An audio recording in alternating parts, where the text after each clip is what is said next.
y'all. Welcome back to Sitting with Ashley. I'm Ashley. This is Collective Comrade, and today we're going to be talking about yours truly, moi. I'm Ashleigh. Hi, my name is Ashleigh Hall. And yesterday at our regional meeting, I was like, oh yeah, I forgot I did that.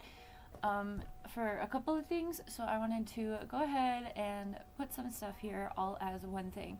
If you're here on my channel, you know that I do a lot of different shit, both here on my channel and outside in the world, but I wanted to give you a little bit of a idea of who I am and why I am the way I am, and I am. Anyway, so I've always been a lover. I'm a lover girl, alright? Always been a lover, always been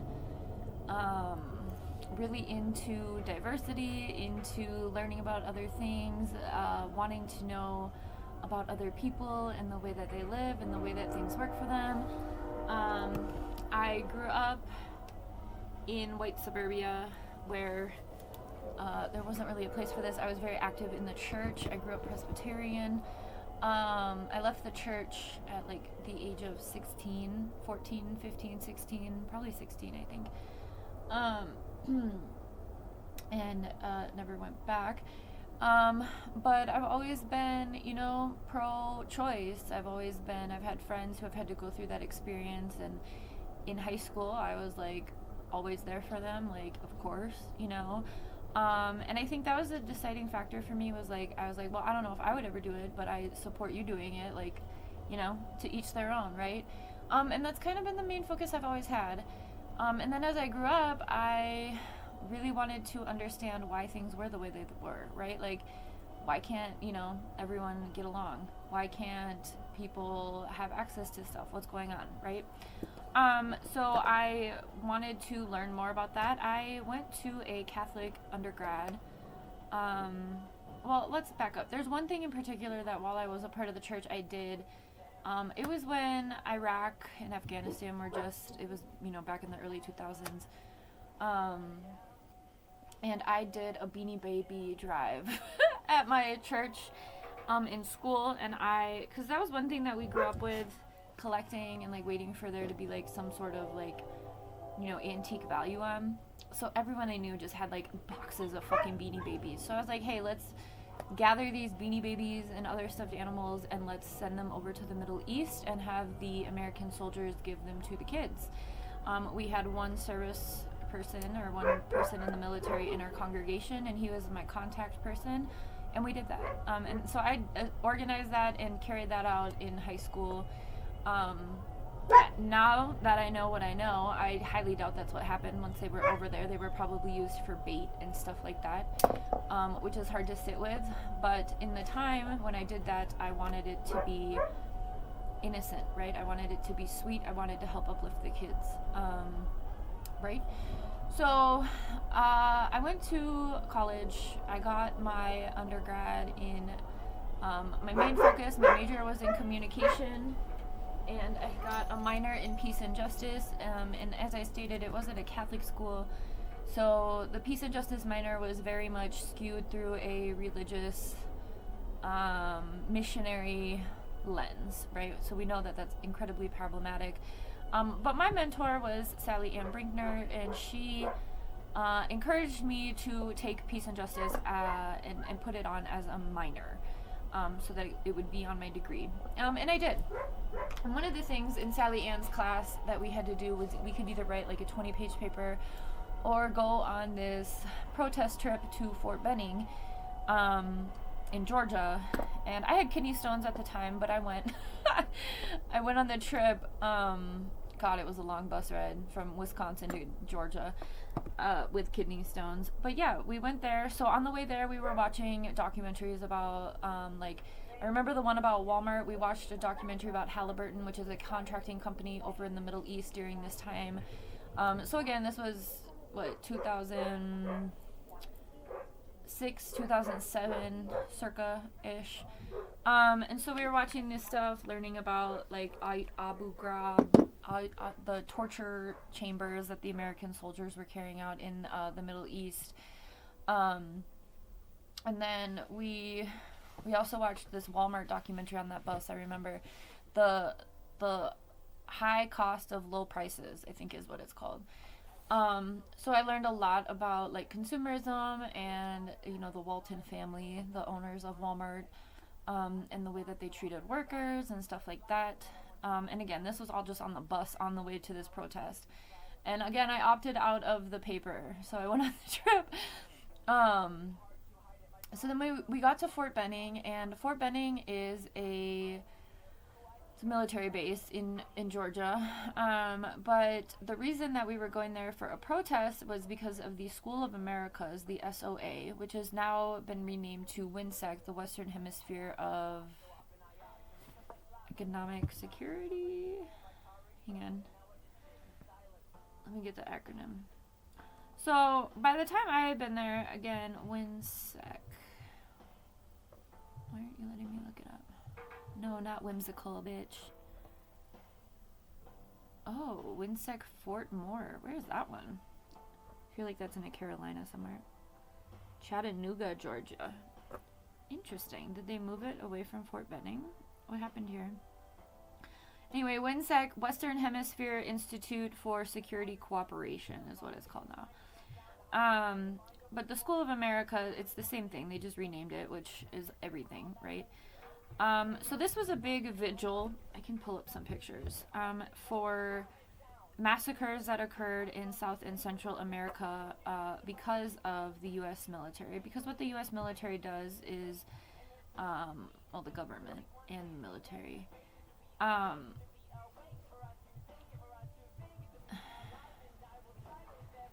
The SOA Watch is what we went to.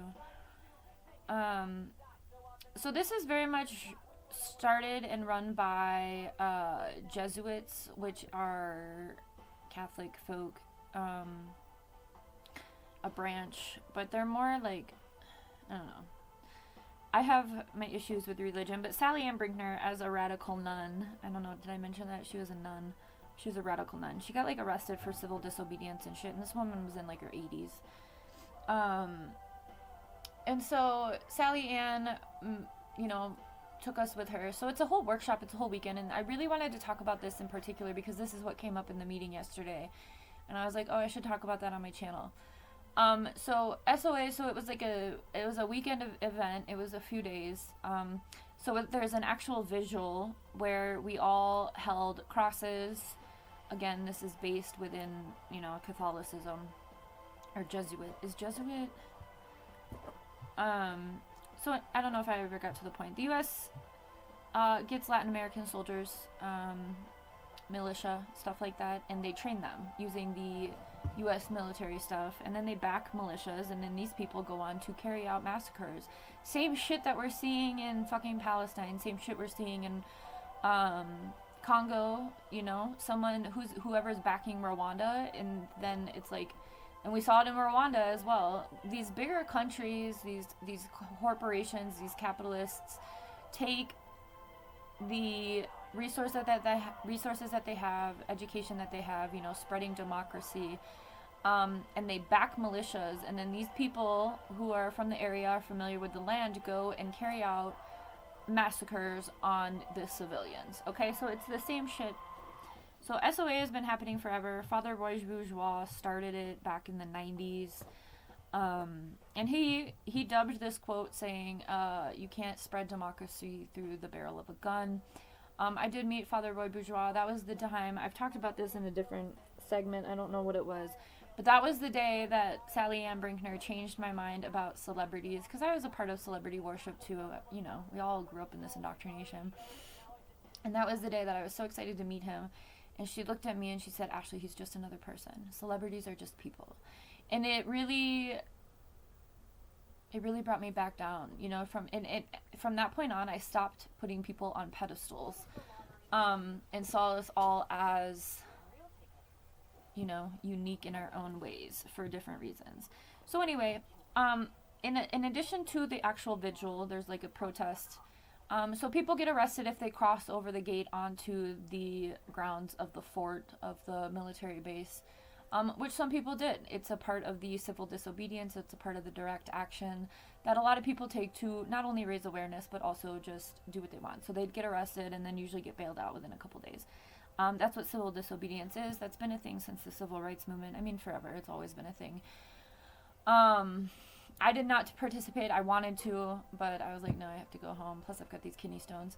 But in addition to that, there was workshops, like all weekend. So I remember learning about the U.S.-Mexico border while I was there, because there was someone who was, I don't know if they were a photographer or what kind, I don't remember what kind of work they did on the border. But again, remember, this is like, I'm 22 at this time, you know, just starting to learn about things. I'm still in my hometown, so this was like the first big immersion in worldly events that I've had at this point, right? You know, I've learned about stuff, and, you know, I studied genocide and other things, but this was like a really big immersion for me. It was a turning point in my life. It was the first time I really felt like I was around other people who not only understood me, but were like the same as me, right? Like people who wanted justice, people who were doing the work for justice. And I remember that this person that was teaching us about the U.S.-Mexico border was specifically teaching us about, or telling us about, people who would hop trains to get over the border or to travel down there, down here now, as I live here. And the thing that I remember about the photos that they shared in their PowerPoint were the amputations that occurred because of the train jumping, because people had to get away. And I remember them telling us about the cartels and about the coyotes, which are the people who are, you know, move people. I think that there's a very fine line between trafficking and coyotes because, in my opinion, some people are wanting to be moved voluntarily, right, or trying to escape other things, which is what WINSEC and the SOA did. It destabilized people's economies. It made their stuff, you know, in Latin and Central America.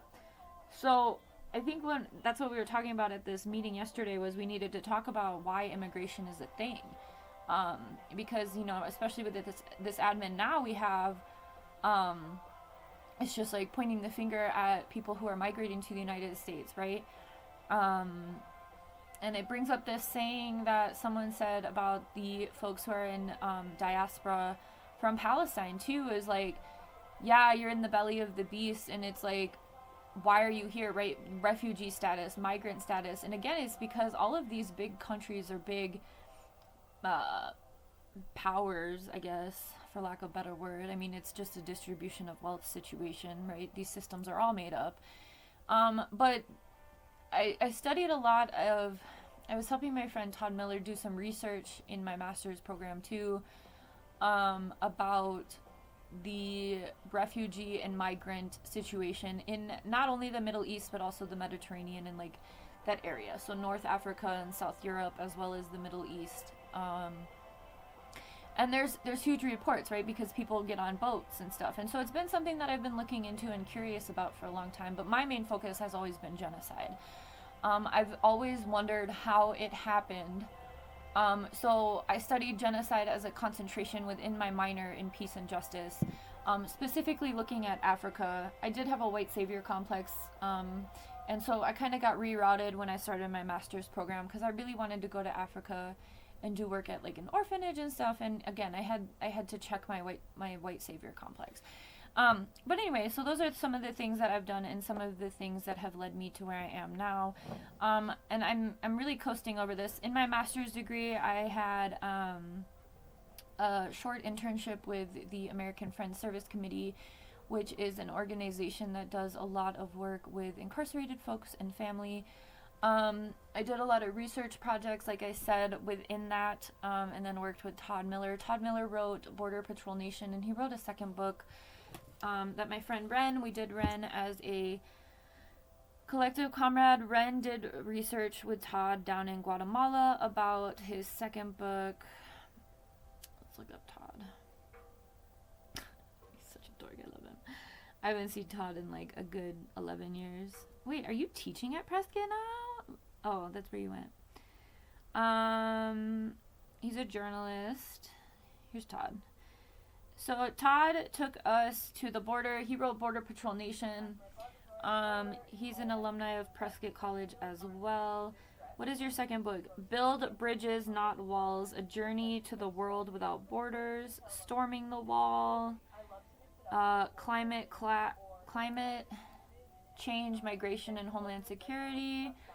And then he wrote Empire of Borders and Border Patrol Nation. So Border Patrol Nation was one of our required texts for our master's program alongside Todd. So like we were in the room with the author reading his book. I was going off all of my medication. When we went to Florence, Arizona to my cohort, my master's is in social justice and human rights. I don't know if I said that. But anyway, Todd had to babysit me because I wasn't allowed to go into the facilities because I was formerly incarcerated. So everyone else in my cohort, but me and Todd had to sit at a cafe and stuff. So we were doing research for him. But I think that one of the things that we really need to think about in these times is the migration of people, whether it's refugee status or forced migration because of climate change or whatnot. And the way that these entities, large corporations and countries and powers, right, are criminalizing that when in all reality it's their fault that it's even fucking happening. Okay, from resource extraction, the climate change, right? You can take a 2-minute shower, you can not water your grass on a certain day, but again, you and me, we're not using anywhere near the resources that these corporations are, right? So that's some of the stuff. And then when I was in LA, I've been through my own stuff. I've shared enough about that, but I really want to stick to my social justice stuff. So I've founded and facilitated several different community groups. In LA, I did Community Resiliency, which was talking to folks about mental health and the systems and stuff, and kind of helping to support the alleviating individual responsibility for their reactions or responses to basic human rights not being met, having to navigate this system in a world that doesn't give a fuck about you, right? So Community Resiliency was this group that, again, took away the individuality of the problem and put it back on the system, which is what we've been doing with the dismantling and diagnosing of society. That's the same premise, because that's the hill I'm going to die on. That's what my master's thesis is ultimately about, how mental health is used as social control in this society, alongside big pharma, alongside incarceration and criminalization of normal-ass human behavior, right? And then I did a women's empowerment at that same organization. And then I also did a cancer jam down in Skid Row at LA Can for a couple months. It was right before I got pregnant. That was one of my dying friends. She was dying of cancer, and that was her last wish, was to establish this group. And so she was alive, I think, for the first one. And then she died shortly thereafter. And then I got pregnant. So I didn't carry it on, but I left all of the resources in Skid Row, for that. What else? I don't know. Oh, now, where I am now, in the community I'm in now, I'm working for, as I grow and as I change and as I, am in new chapters of my life, I'm always trying to give back to my community. I'm always trying to do something, and my community is constantly changing because I'm kind of nomadic in that way. But here in this community, we were doing the community art space, but now we've kind of shifted over to be doing that out of the college. So I am still offering stuff, but the community just doesn't seem very receptive to it. And now I'm the treasurer of La Raza Unida Partido as well, and we are the treasurer here in Arizona, and we are working on, getting more membership and getting folks in the United States behind some other stuff. So that's what the meeting was about yesterday. And I've also I started some mutual aid efforts here where I am now. And in LA, backtracking a little bit, I was working on doing some, it never got off the ground because there was a lot of bullshit that happened, but we were working heavily on creating a community response to mental health issues. So I wanted to put this here. I am an anarchist. I identify mostly as an anarchist, even though I'm within a political party. I wanted to share about some of the things that I've done. I really do believe in existing outside of the system as much as possible, and I know I have a lot of privilege to be able to do so. Um, and using that privilege, I'm trying to use that the best I can to make sure that others can also do that, right? I'm now in an entrepreneur state of my life where I do have an LLC and I have a couple other nonprofit projects that I'm going to be um, carrying out if I'm able to as a woman under this new admin, but I'm going to find a couple ways around it. But yeah, I think the one thing that's always been true about me is that empathy has ruled me. And when I've been treated less than better, less than best or whatever, I've never turned around and taken that on others. I've always kept my beef with the person who deserves it, right? And I've always been a person that can see solutions to problems, regardless of what others. And I always have ideas coming through to make the world a better place. So now I'm really focused here on YouTube. I'm focused on this community college work, while I am getting things ready to, again, put more roots down and create. I have land and I want to turn that into a refuge space for single mothers and children. And I also have a lot of other things for like a community arts center in town, and bridging some gaps. I think that's one of the things I do consider myself a bridge, because of my curiosity, because of my understanding, because of my education, and because of my heart, my empathy. I like to bridge things where others have made borders, like Todd's book. So I just wanted to share here. Yeah. Anyway, I don't remember what else. I was an intern at a lot of different organizations and shit, but a lot of that was because of my studies, and I know that's a privilege that I've had that a lot of people don't. So I just wanted to put this here if you wanted to know about why I am the way I am or my path to this point. I forgot about a lot of this shit until yesterday. So have a good one.